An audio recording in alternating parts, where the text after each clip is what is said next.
చేసిన తప్పు, ఒక మనిషి కనుక తప్పు చేసినప్పుడు ఖచ్చితంగా హృదయం గద్దిస్తుందండి. అది మీరు అనుభవించారు లేదా? నేను అనుభవించాను. తప్పు చేసినప్పుడు ఖచ్చితంగా హృదయం గద్దిస్తుంది. మీకు ఎగ్జాంపుల్ చెప్పాలంటే ఇస్కరియోతు యూదా గురించి ఎంతమంది తెలుసు? ఇస్కరియోతు యూదా ఒకసారి చేయొద్దండి. ఇస్కరియోతు యూదా ఎంతమంది తెలుసు? ఇస్కరియోతు యూదా ఏం చేశాడండి? దేవుణ్ణి 30 నాణ్యాలకు అమ్మేశాడు. అమ్మేశాడా లేదా? అమ్మేసినప్పుడు తను పశ్చాత్తాపం ఎక్కడ పడాలి? తండ్రి దగ్గర పడాలి. కానీ ఏం చేశాడు? తండ్రిని అంతగా ఇబ్బంది పెడుతూ అంతగా కొట్టివేస్తుంటే రోమా సామ్రాజ్యం దగ్గరికి వెళ్ళి మీ 30 నాణాలు మీరు తీసేసుకోండి, అతన్ని అంతగా బాధపడతారని నేను అనుకోలేదు, క్షమించండి అని రోమా సామ్రాజ్యం దగ్గరికి వెళ్ళి వాళ్ళ దగ్గరికి వెళ్ళి పశ్చాత్తాపడతారండి. ఎంతవరకు కరెక్ట్ అంటారు?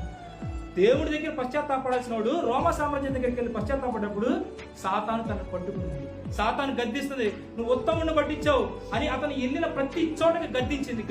చనిపోయేంత వరకు సాతాను అతను వదిలిపెట్టలేదు. అతను చేసిన తప్పే సాతాను రూపంలో అతను గురికి కారణం.